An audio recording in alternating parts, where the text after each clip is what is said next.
하나님 말씀은 누가복음 4장 18절 19절입니다. 누가복음 4장 18절 19절 한 절씩 교독하겠습니다. 제가 먼저 18절 말씀을 읽도록 하겠습니다. 주의 성령이 내게 임하셨으니 이는 가난한 자에게 복음을 전하게 하시려고 내게 기름을 부으시고 나를 보내사 포로된 자에게 자유를 눈먼 자에게 다시 보게 함을 전파하며 눌린 자를 자유롭게 하고.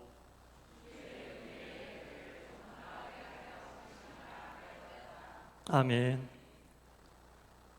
오늘 주일 2부 예배에 참여하신 여러분 모두에게 하나님의 크신 은혜와 평강이 충만히 임하시기를 간절히 축원합니다. 네, 제가 언젠가 한번 여쭤봤던 것 같은데, 여러분 닭이 먼저라고 생각하십니까? 닭의 알, 계란이 먼저라고 생각하십니까? 이제는 다 아시네. 닭이 먼저다. 예, 닭이 먼저다. 왜 닭이 먼저죠? 기분이? 왜 닭이 먼저입니까? 창세기 1장을 근거로 하면 하나님이 닭을 만드셨지 닭의 알, 계란을 만들진 않으셨다는 거죠. 예. 그런데 이게 계속해서 사람들에게는 닭이 먼저다, 계란이 먼저다, 계속 이렇게 논쟁이 되는 거예요. 양쪽 다 설득력이 있는 그런 내용들을 주장을 하는데, 우리는 닭이 먼저임을 알아야 됩니다. 여러분, 하나님이 닭을 만드셨잖아요. 자, 제가 지금 닭이 먼저냐 계란이 먼저냐 여쭤봤지만 이런 질문들이 많아요. 이렇게 혼란스러운 질문들이 많은데, 여러분 우리가 당당하게 닭이 먼저다라고 얘기할 수 있는 이유는 말씀 안으로 들어오니까 아주 명쾌해진 거예요. 우리를 혼란하게 하는 문제들 말씀 안으로 한 발짝만 들어오면 아주 명쾌해집니다. 아주 깔끔하고 군더더기가 없어요. 그런데 말씀 안으로 들어오지 않고 말씀 밖으로 한 발짝 나아가면 모든 문제가 모호해지고 논쟁거리가 되고 혼란스러워지는 거예요. 삶의 문제들, 인생의 관계의 여러 가지 어려운 문제들, 말씀 안으로 한 걸음만 들어오면 성경에 답이 다 나와 있는데, 아주 클리어하고 깔끔하게 나와 있는데 말씀 밖에 서 있으니까 그 문제들이 나를 혼란하게 하는 거예요. 심란하게 하는 거예요. 닭이 먼저냐 계란이 먼저냐 세상 사람들이 논쟁하듯이 그 문제들이 우리를 아주 혼란하게 하는 거예요. 여러분, 믿는 사람과 믿지 않는 사람의 차이가 뭐예요? 주일날 교회에 나와 앉아있는 거 차이죠. 그러나 더 크고 확실한 차이는 이런 문제들 앞에서 말씀 안으로 한 걸음 들어와 생각하는 거예요. 말씀 안으로 하나님 뜻으로 그 문제를 보고 말씀 안에서 답을 찾으려고 할 때 우리는 믿는 사람인 거예요. 무슨 차이가 있겠어요? 내 삶 속에 일어나는 문제들 말씀으로 보려 하지 않고 믿음으로 보려 하지 않고 하나님의 시야로 보려 하지 않는데, 그 믿지 않는 사람과 믿는 사람이 교회에 나와 앉아있다고 다르겠어요? 네. 믿는 사람과 믿지 않는 사람의 가장 큰 차이는 모든 문제를 나를 내 삶 속의 문제를, 가정의 문제, 직장의 문제, 사업, 자녀, 범사의 모든 문제를 말씀 안에서 보는 거예요. 닭이 먼저냐 달걀이 먼저 할 때 닭이라고 확실하게 대답했던 것처럼 아주 깔끔하고 클리어한 답이 여기 나와 있습니다. 신구약 66권에 잘 나와 있어요. 교회 안에서도 일어나는 모든 문제들을 말씀의 문제로 봐야지, 내가 세상에 경험이 많으니까 경험으로 바라보면 트러블 생기는 거예요. 교회 안에서도 특히 말씀으로 모든 문제를 바라볼 때 그 안에 답이 있음을 여러분 믿으시고, 이 시대에 믿는 사람으로서 확실한 믿지 않는 사람들과의 차별을 무엇으로 구할 것인가? 말씀 안으로 한 걸음 들어와서 모든 문제를 보시고 그 속에서 답을 찾는 우리 모두가 될 수 있기를 바랍니다. 네. 하루는 생각보다 길어요. 네. 그런데 일주일은 생각보다 짧아요. 그러지 않으세요? 여러분, 나는 하루가 짧은데, 그러면 하루는 생각보다 길고 일주일이 생각보다 짧다는 분들이 많아요.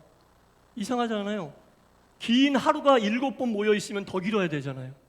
근데 일주일이 짧게 느껴지는 거야. 저도 사모랑 그런 얘기 하거든요. 수요일 지나면 일주일 다 갔네? 이런 얘기를 합니다. 실제로 목요일, 금요일, 토요일은 정말 빨리 가는 것 같아요.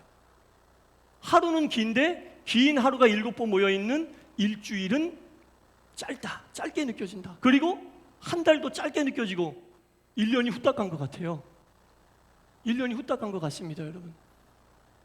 원래 모든 것은 모이고 쌓이면 양이 많아지고 길이가 길어져야 정상이에요.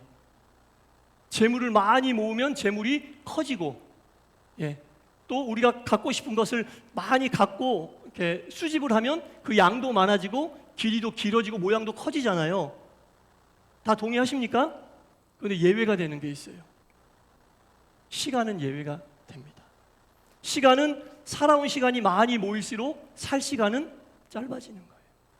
시간만은 예외라는 거죠, 여러분. 우리가 살고 있는 시간이 그렇다는 걸 알고 살아야 돼요.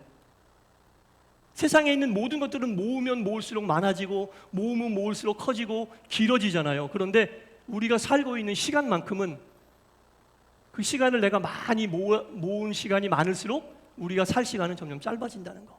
이게 성경이 주는 지혜예요, 여러분. 이걸 알고 살라는 거죠. 우리 안수 집사님 기도에도 제 설교의 요약이 다 있더라고요. 시간은 안 그래요, 여러분. 이걸 깨닫고 사는 사람이 지혜로운 사람인 거예요. 내가 모아놓은, 내 인생에서 모아놓은 시간이 길면 길수록 이제 나는 살 시간이 점점 짧아진다는 것을 알고 살아야 된다라는 겁니다. 그리고 그 시간은 순식간에 지나가 버린다는 거죠. 그래서 임종을 맞이하시는 분들 보면 한 분도 예외 없이 나 참 오랫동안 잘 살았다 그런 분들 없어요. 다 인생이 한순간에 확 지나갔다고 얘기하지. 인생이 한순간에 확 지나갔다고. 이건 어느 정도 그것에 대해서 알고 있다는 얘기예요. 인생이 짧구나 라는 것을 알고 있다라는 얘기입니다.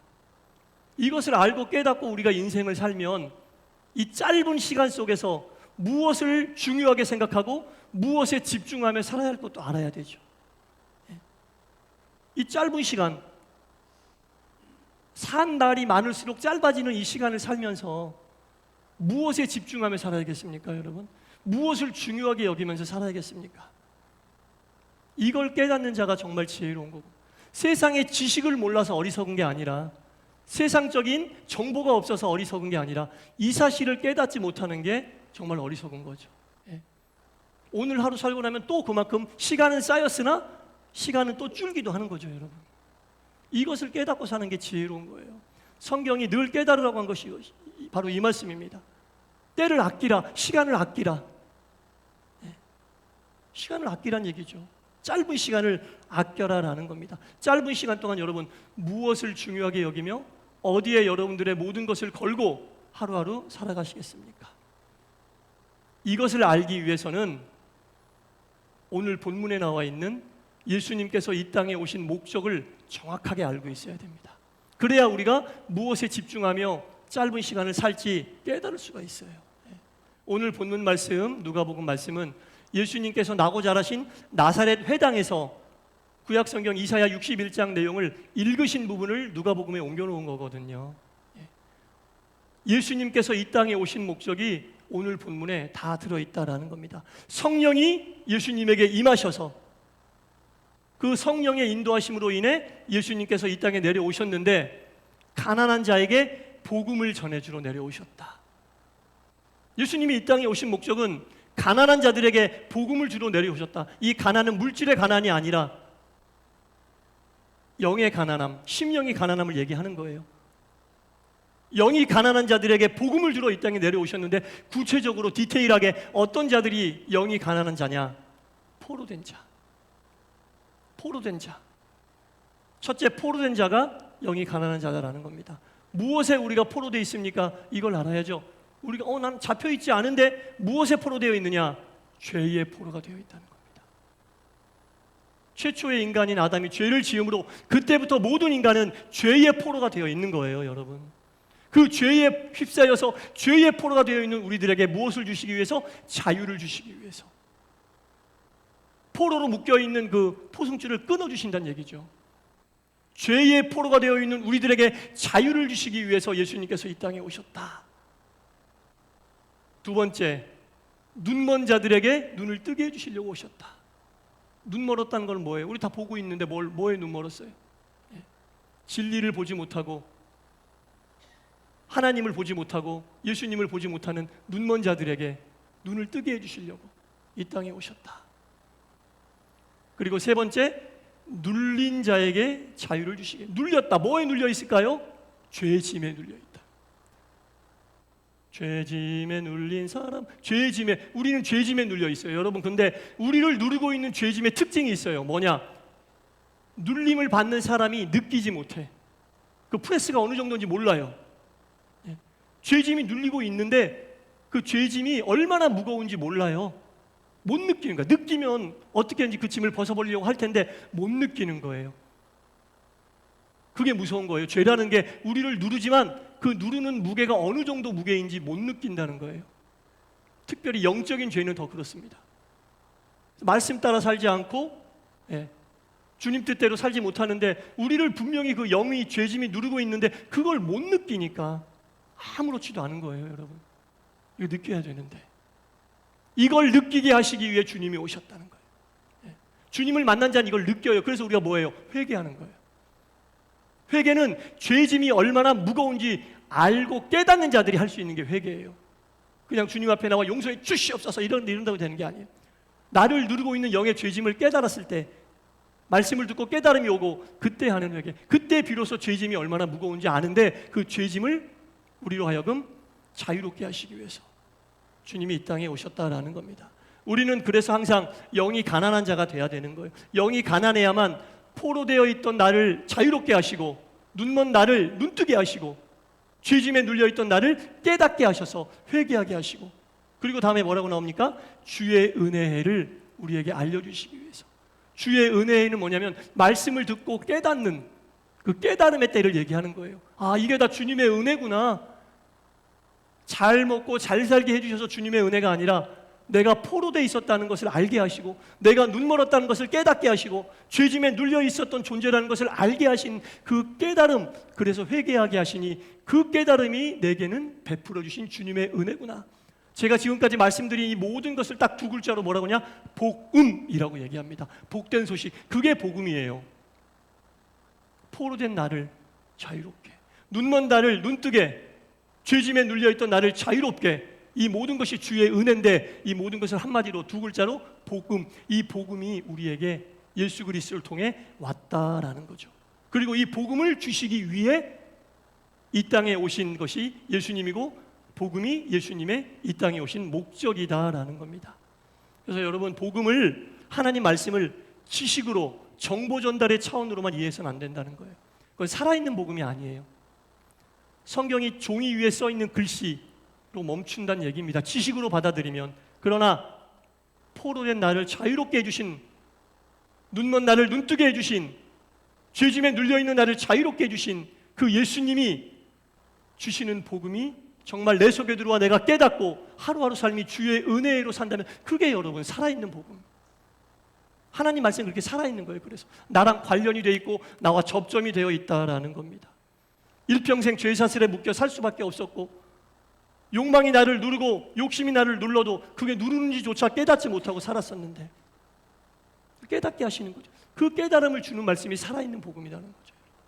그 복음을 살아있는 말씀으로 받아들여야지 정보나 지식으로 머릿속에 막 많이 쌓아가면 그거는 다른 어느 책과 이 하나님 말씀이 다를 게 없다는 거죠.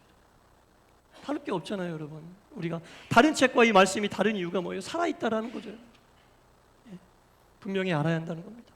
길지 않은 삶을, 오늘도 하루라는 시간을 더 쌓았는데 앞으로 남은 길지 않은 시간을 살면서 우리가 무엇에 집중하며 어떻게 무엇을 원하고 바라고 구하면서 살아야 할지, 이 복음은 2000년 전에 예수님께서 오늘 이 시대에 우리를 위하여 예비해 놓으신 말씀이에요. 그렇게 받아들이셔야 돼요. 이번 주에도 목사님 말씀 설교하고 다음 주에도 하니까 그게 아니라 언제 어떤 말씀이 우리의 영을 건드리고 자극하고 흔들고 깨울지 모른다는 거죠. 그래서 말씀을 들을 때 항상 정신을 바짝 차리고 하나님 말씀으로 들어야지 목사의 말로 들으면 안 돼요. 목사의 말로 들으면 뭐가 은혜롭겠어요, 여러분? 자주 보는 목사, 매주 보는 목사, 목사가 하는 말이 뭐가 은혜롭겠어요? 하나님 말씀으로 오늘 말씀이 내 영을 건드리고 나를 자극할 수 있는 그 말씀, 이 말씀이 될지 어떤 말씀이 될지 모르니까 항상 정신을 바짝 차리고 살아있는 복음으로 나를 언제 건드릴지 모르니까 예. 그래서 말씀을 들을 때 집중하고 정신 바짝 차려야 되는 겁니다. 예. 목사 보라고 집중하라는 게 아니라 예. 하나님 말씀을 하나님 말씀으로, 언제 나를 건드리고 살아있는 복음으로 나에게 다가올지 모르니까 그걸 딱 그때 잡아야 되는 거예요. 그래야 여러분 포로된 심령이 자유로워지고 눈먼 내가 눈을 뜨고 죄짐에 눌려있던 내가 회개함으로 죄짐을 덜어낼 수 있다는 얘기죠. 내 짐을 벗어 주시옵소서 한다고 벗어지는 게 아니라니까요. 말씀을 듣고 깨닫고 내가 진짜 죄인이란 걸 알고 진실된 회개가 있을 때 죄짐이 벗어지는 거예요. 사랑하는 성도 여러분,